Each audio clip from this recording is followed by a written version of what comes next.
morning, my dear students. You are most welcome in online chemistry classes. Students, पिछले video में अपन ने SN1 और SN2 reactions पढ़ी थी, समझी थी, ठीक है। और आज हम लोग उस SN1 और SN2 रिएक्शंस से बनने वाले जो क्वेश्चन हैं, जो राजस्थान बोर्ड परीक्षा में पूछे जा चुके हैं या पूछे जा सकते हैं, उनके बारे में डिस्कशन करने वाले हैं। गाइज, यहां पर थोड़ा सा ध्यान देना, क्योंकि इस चैप्टर के अंदर सबसे ज्यादा जो क्वेश्चन पुटअप किए गए हैं वो इसी SN1 और SN2 पोर्शन से पुटअप किए गए हैं। तो आई होप कि थोड़ा ध्यान देकर तुम पढ़ोगे। देखिए, जैसे कि पहला क्वेश्चन है, निम्नलिखित एल्किल हैलाइड SN1 क्रिया के प्रतिक्रियाशीलता के क्रम में व्यवस्थित कीजिए। ठीक है, कहने का मतलब यह है कि ये चार एल्किल हैलाइड हैं। इन चारों एल्किल हैलाइडों के अंदर हमको SN1 क्रियाशीलता का क्रम डिसाइड करना है कि किसके अंदर ये SN1 क्रियाशीलता ज्यादा होगी, किसके अंदर कम होगी। ठीक है, और ये क्रम बढ़ता हुआ भी पूछा जा सकता है और घटता हुआ भी पूछा जा सकता है, जो तुम आराम से लिख सकते हो अगर तुम्हें इनके अंदर क्रम पता है तो देखो बहुत आसान है, ध्यान देना। SN1 क्रियाशीलता की अगर अपन बात करें तो SN1 अभिक्रिया दो पदों में पूरी होती है। पहला पद वेग निर्धारक पद होता है और वही पद डिसाइड करता है क्रियाशीलता को।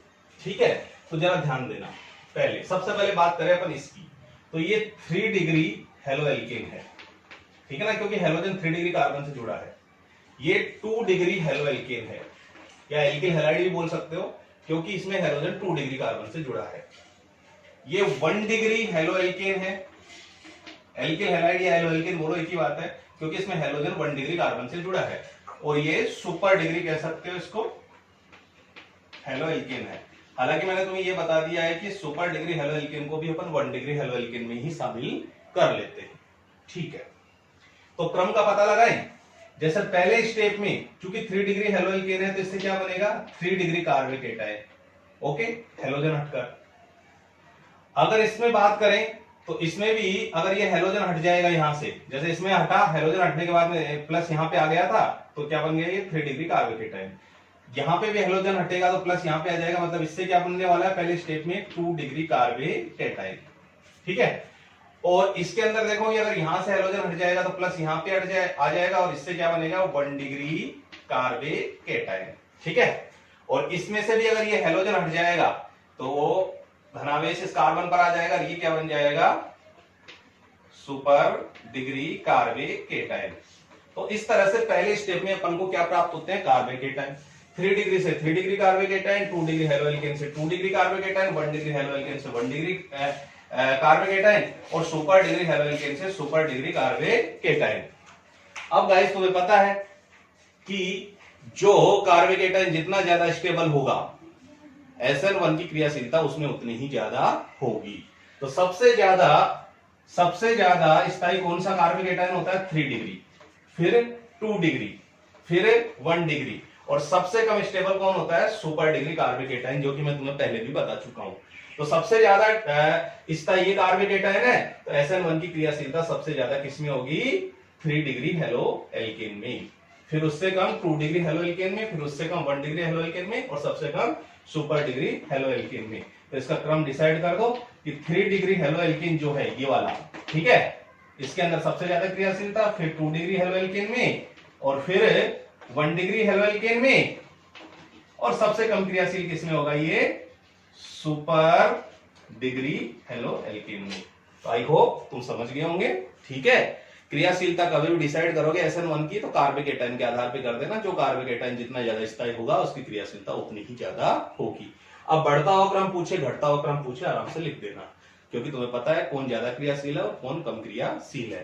तो एक तो इस टाइप का क्वेश्चन आएगा, ठीक है, कि बढ़ती घटती क्रियाशीलता पूछ सकता है वो। दूसरा क्वेश्चन है, निम्न अभिक्रिया के पूर्ण उत्पाद लिखिए। यानी कि एक अभिक्रिया तुम्हें दी गई है और इस अभिक्रिया से क्या उत्पाद बन सकता है वो तुम्हें बताना है। ठीक है, तो बड़े आसान तरीके से बता सकते हो। यहां से बॉन्ड की ब्रेकिंग होगी, Br की इलेक्ट्रोनेगेटिविटी ज्यादा है, तो यहाँ पे नेगेटिव चार्ज, यहाँ पे पॉजिटिव चार्ज। चूंकि अभिक्रिया क्या है, नाभिक स्नेही प्रतिस्थापन अभिक्रिया, न्यूक्लियोफाइल सब्स्टिट्यूशन रिएक्शंस, तो यहाँ पे ये नाभिक स्नेही यानी कि ये न्यूक्लियोफाइल इस न्यूक्लियोफाइल को क्या कर देगा, सब्स्टिट्यूट कर देगा। तो क्या बन जाएगा, CH3 CH3 CH3 और OH ने सब्स्टिट्यूट कर दिया इसलिए OH और इधर क्या निकल गया Br-। तो अगर अभिक्रिया कंप्लीट करवाए तो भी कोई दिक्कत नहीं है। तो दो टाइप की क्वेश्चन समझ गए, या तो क्रियाशीलता का क्रम पूछेगा तो कार्बन एटायन SN1 में पूछे तो कार्बन एटायन से क्रियाशीलता का क्रम डिसाइड कर देना, या फिर तुमसे अभिक्रिया कंप्लीट करवाएगा तो वो भी कंप्लीट कर देना। आई होप दोनों क्वेश्चन तुम्हें समझ में आ गए होंगे। तो गाइज दो क्वेश्चन देखने के बाद में हमारा तीसरा क्वेश्चन है ये। इस क्वेश्चन के अंदर एक और ये दूसरी दो अभिक्रियाएं दे रखी है। यहाँ पे CH3Br की जलीय के OH के साथ अभिक्रिया करवा रखी है और ये प्रोडक्ट प्राप्त हो रहे हैं। और यहाँ पे ये 3 डिग्री हेलो एल्केन यानी कि 3 डिग्री हेलो एल्केन है ये, और इसकी क्रिया जलीय के OH के साथ करवा रखी है और यहाँ पे ये प्रोडक्ट दे रखा है। ठीक है, तो ऐसे तुम्हारे पेपर में दो अभिक्रियाएं लिखी हुई है और फिर इन दोनों अभिक्रियाओं को लिखने के बाद में वो पूछ रहा है कि उपरोक्त रिएक्शन में बताइए या समझाइए। क्या बताना है, इन दोनों अभिक्रियाओं के क्या नाम है। यहां पे नाम से मतलब है कि ये SN1 प्रकार की अभिक्रिया है या SN2 प्रकार की अभिक्रिया है, इनकी क्रियाविधि कैसे होती है, यानी कि अभिक्रियाएं संपन्न कैसे हुई है वो समझाइए, और इन दोनों अभिक्रियाओं के जो प्रकार हैं उनमें अंतर भी समझाइए। यहाँ पे कुल मिलाकर एक क्वेश्चन के अंदर तुम्हें 3 क्वेश्चन पूछे गए हैं और तुम्हें पता है गाइज कि ये चैप्टर कितने नंबर का है, 4। ठीक है, तो एक बार इसी मतलब इस चैप्टर से इसी पोर्शन से इस अकेले पोर्शन से 4 नंबर का क्वेश्चन आ गया था। नाम 1 नंबर के, क्रियाविधि 2 नंबर की और अंतर 1 नंबर के। ठीक है, तो कहने का मतलब देखो कि ये पोर्शन इतना इंपॉर्टेंट है कि पूरे चैप्टर को कवर करता है, यानी कि पूरा चैप्टर के क्वेश्चन यहां से पुटअप किए गए हैं। ठीक है, तो समझिए और इसका आंसर देने की कोशिश करते हैं। गाइस तुम भी अपना कॉपी और पेन लेके बैठ जाओ, ठीक है, और कोशिश करो इसको पोज करके कि तुम पहले इसका आंसर दे सको। सबसे पहले अपन देखते हैं कि ये क्या है, CH3Br। देखो मैं यहां पे लिख देता हूं इसको CH3Br, और इसकी क्रिया किससे करवा रहा है वो KOH से। ठीक है, और प्रोडक्ट क्या प्राप्त हो रहा है, CH3OH प्लस KBr। ओके, ठीक है, और दूसरी अभिक्रिया क्या है, इसको थोड़ा मैं खोल के लिख देता हूं, वो ऐसा दे सकता है तुम्हें, लेकिन इस कार्बन के साथ देखो 2-3 CH3 जुड़े हुए हैं, तो CH3, ये दूसरा CH3, ये तीसरा CH3, और इसके साथ क्या जुड़ा हुआ है, Br प्लस इसकी क्रिया भी जलीय KOH से करवा रहे हैं अपन। ठीक है ना, ये जलीय काफी इंपॉर्टेंट है, लिखा हुआ होना चाहिए। और यहां पे क्या बन गया, CH3, ये C, CH3OH plus KBr। Okay, तो इस तरह से मैंने दोनों अभिक्रियाओं को एक बार ढंग से लिख लिया है। देखो सबसे पहले इसको बताओ क्या है, ये सुपर डिग्री हेलो एल्केन है, यानी कि 1 डिग्री कह दो कोई दिक्कत नहीं है, ये 1 डिग्री हेलो एल्केन है, और ये कैसा है 3 डिग्री हेलो एल्केन।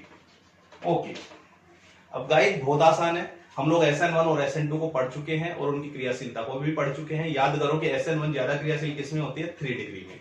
तो यहाँ पे ये अभिक्रिया किससे है, 3 डिग्री से है, तो यहाँ पे ये अभिक्रिया कौन सी है, SN1 टाइप की। जबकि अपन को पता है कि SN2 अभिक्रिया किसमें ज्यादा एक्टिव होती है, बताइए किसमें ज्यादा एक्टिव होती है, 1 डिग्री हेलो एल्केनों में। तो ये 1 डिग्री हेलो एल्केन है, इसलिए ये अभिक्रिया है SN2। तो पहला क्वेश्चन क्लियर कि ये जो फर्स्ट नंबर की जो रिएक्शन है वो SN2 प्रकार की है, और ये जो सेकंड नंबर की रिएक्शन है वो SN1 प्रकार की है। क्लियर, ठीक है। दूसरा कह रहा है कि इनकी क्रियाविधि को समझाइए, तो समझिए बहुत आसान है, तुम समझ भी चुके हो पहले भी, एक बार फिर से समझ लेते हैं अपन इसको।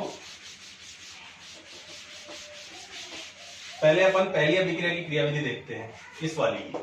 ये कौन से प्रकार की है, ये अपन पता लगा ही चुके हैं, ये SN1 है और ये ये SN2 है और ये SN1 है, ये अपन पता लगा चुके हैं। ठीक है, याद करो भाई, मैंने तुम्हें बताया कि SN2 जो अभिक्रिया होती है, बताओ कितने पद में पूरी होती है, 1 पद में। SN2 कितने पद में पूरी होती है, 1 पद में, तो वो 1 पद लिख दो फटाफट से।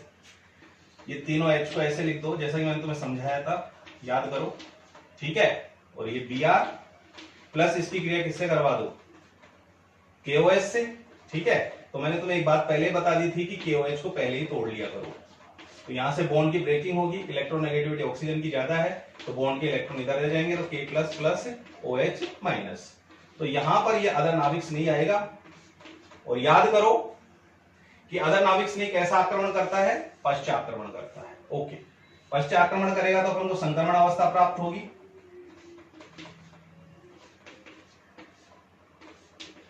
ये टूट रहा है कौन, Br, और ये जुड़ रहा है कौन, OH। हमको पता है ये कौन सी स्टेट है, संक्रमण अवस्था है, ट्रांजिशन स्टेट। ओके, और इसके बाद में कुछ ही क्षण बाद में Br माइनस टूटकर अलग हो जाएगा और यहां पर इस Br माइनस की जगह कौन, OH माइनस अटैच हो जाएगा। तो ये तो पहली अभिक्रिया की क्रियाविधि हो गई, ठीक है ना, कोई दिक्कत नहीं है, समझी हुई है तुम्हारी, आराम से कर सकते हो। चलो ठीक है, अब ये सेकंड अभिक्रिया है, इसकी क्रियाविधि देखते हैं। सबसे पहले तो बताओ इस अभिक्रिया कौन से टाइप की है, SN1 टाइप की है। SN1 टाइप की है तो 2 स्टेप में पूरी होगी। चलो जरा देखते हैं। सबसे पहले KOH को तोड़ दो, जैसा कि तुम्हें पता है, K प्लस OH माइनस। अब स्टेप फर्स्ट, सबसे पहले अपन स्टेप फर्स्ट को देखते हैं। तो स्टेप फर्स्ट में क्या होता है, ये जो 3 डिग्री हेलोएल्केन है,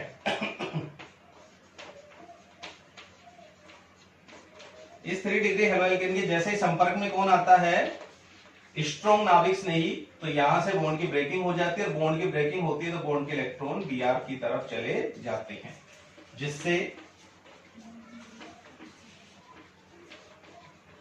Br के ऊपर माइनस यानी कि ब्रोमाइड निकल जाता है और कार्बन के ऊपर प्लस यानी कि कार्बिक एटाइन बन जाता है। आसान है। सेकंड स्टेप में क्या करोगे, बहुत आसान है। सेकंड स्टेप में क्या करोगे कि जो फर्स्ट स्टेप के अंदर कार्बिक एटाइन बना है, ठीक है, इस फर्स्ट स्टेप के अंदर जो कार्बिक एटाइन बना है उससे जो स्ट्रॉन्ग नाभिक नहीं है OH माइनस, वो अटैच हो जाएगा और देखो CH3 CH3 CH3 और OH यानी कि 3 डिग्री अल्कोहल बच चुका है। ठीक है, तो इस तरह से ये इसकी क्रियाविधि हो गई है। बड़ी आसान सी क्रियाविधि है। तुमने देखा सबसे पहले तुम लोगों ने अभिक्रिया को डिसाइड किया, ये SN2 थी और ये SN1 थी। SN2 अभिक्रिया एक स्टेप में पूरी होती है जो कि तुमने करवा दी, बीच में ट्रांजिशन स्टेट प्राप्त होती है जो कि तुमने लिख दी। SN1 अभिक्रिया 2 पदों में पूरी होती है, पहले पद में कार्बिक एटाइन का निर्माण किया और दूसरे पद में कार्बिक एटाइन से स्ट्रॉन्ग नाभिक स्नेह को अटैच कर दिया। तो इस तरह से ये 2 प्रश्न कंप्लीट, नाम और क्रियाविधि। तीसरा है कि इनमें 2 अंतर लिखिए। किसमें, ये दोनों अभिक्रियाओं के अंदर। अब अपन को पता चल चुका है कि एक तो SN1 है और एक SN2 है। गाइस पिछले वीडियो में मैंने तुम्हें SN1 और SN2 के अंदर बहुत सारे अंतर समझाए थे, कम से कम 7 अंतर समझाए थे। ठीक है, और मैंने तुम्हें कहा था कि सहूलियत के हिसाब से कोई भी 3-4 अंतर याद कर लेना। ठीक है, तो उनमें से कोई सा भी लिख दो। सबसे पहले क्या कि ये एक पद में पूरी होती है, SN2 है ना ये, हाँ, तो SN2 एक पद में पूरी होती है, SN1 कितने, 2 पद में पूरी होती है। ठीक है, SN2 जो है, देखो SN2 जो है इसके अंदर जैसे कि तुम्हें पता है कि इसके अंदर क्या प्राप्त होता है, ट्रांजैक्शन स्टेट प्राप्त होती है, और इसमें क्या प्राप्त होता है, मध्यवर्ती कार्बिक एटाइन के रूप में प्राप्त होता है। और भी बहुत से अंतर है कि इसकी क्रियाशीलता 1 डिग्री एल्किल हैलाइड में ज्यादा है और इसकी क्रियाशीलता 3 डिग्री एल्किल हैलाइड में ज्यादा है। तो इस तरह से उनमें से तुम्हारे जैसे जो 3-4 सेलेक्ट करके और अंतर लिख सकते हो। जैसे यहाँ पे 2 ही पूछे हैं तो 2 ही लिखना है। ठीक है, तो इस तरह से एक टाइप का क्वेश्चन ये भी बनता है। आई होप समझ में आया होगा। ठीक है, चलो इसके बाद में और कुछ क्वेश्चन भी पूछे गए हैं जो मैं बता देता हूं तुम्हें।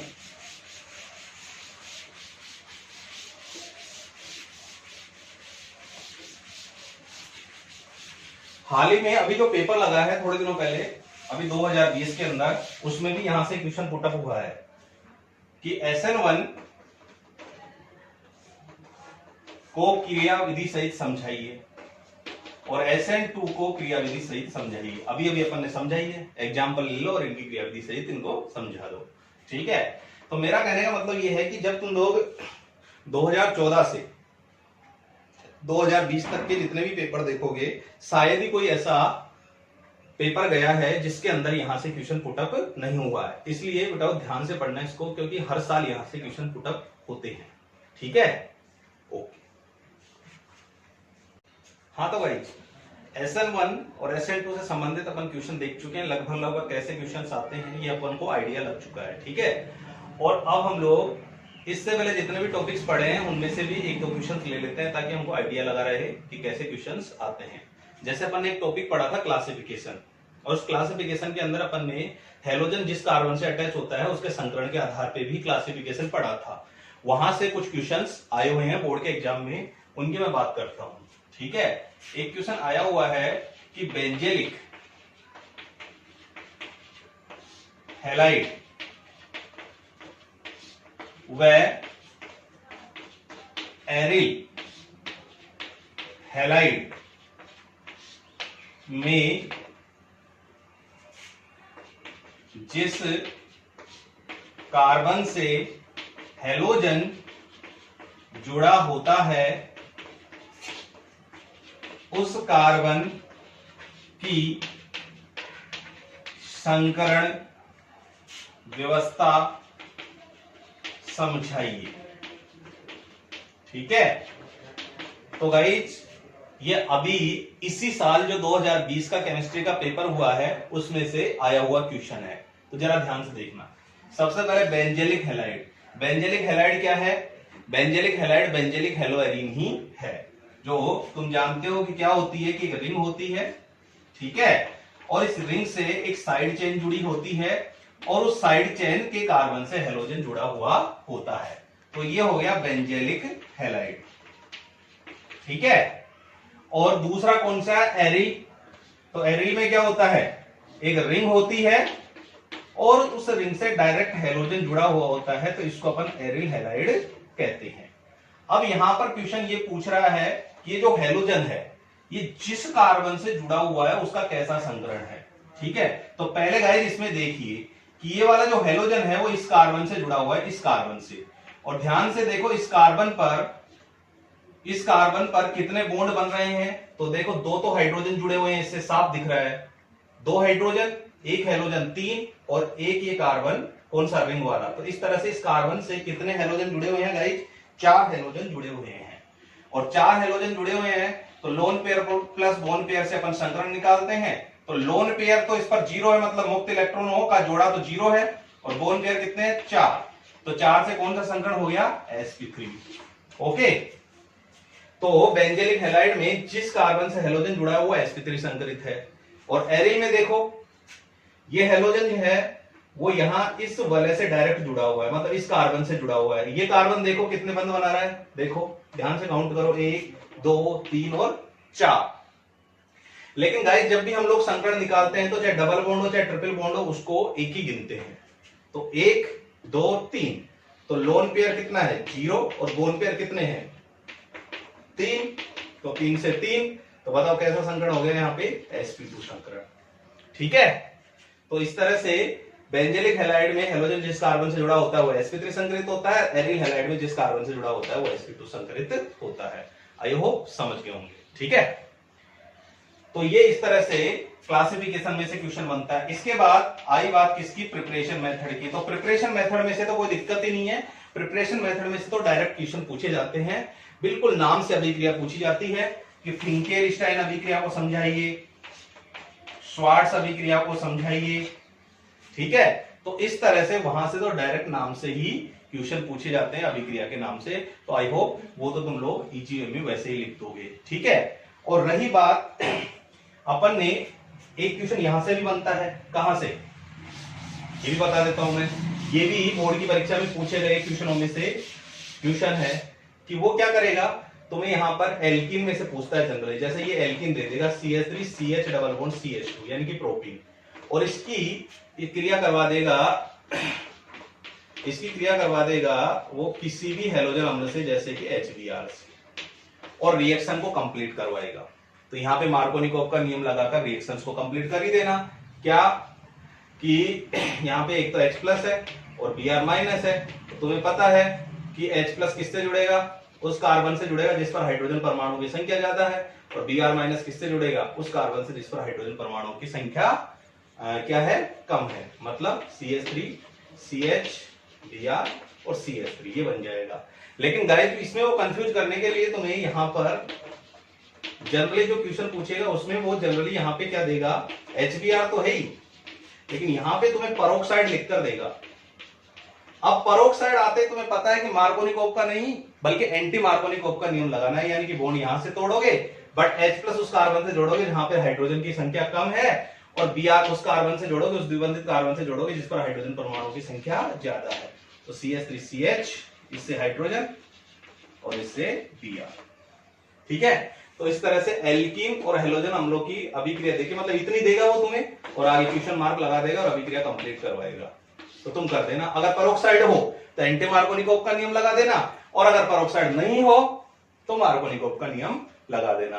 तो इस तरह से जो अपन ने पोर्शन पढ़े हैं उनमें से इस तरह से क्वेश्चंस आते हैं। ठीक है, अब इसके बाद में चैप्टर के जो भी अपन टॉपिक पढ़ेंगे उनमें से भी जो क्वेश्चन आएंगे वो मैं तुम्हें बताता रहूंगा। ठीक है ना, तो पढ़ते रहिएगा। Thank you.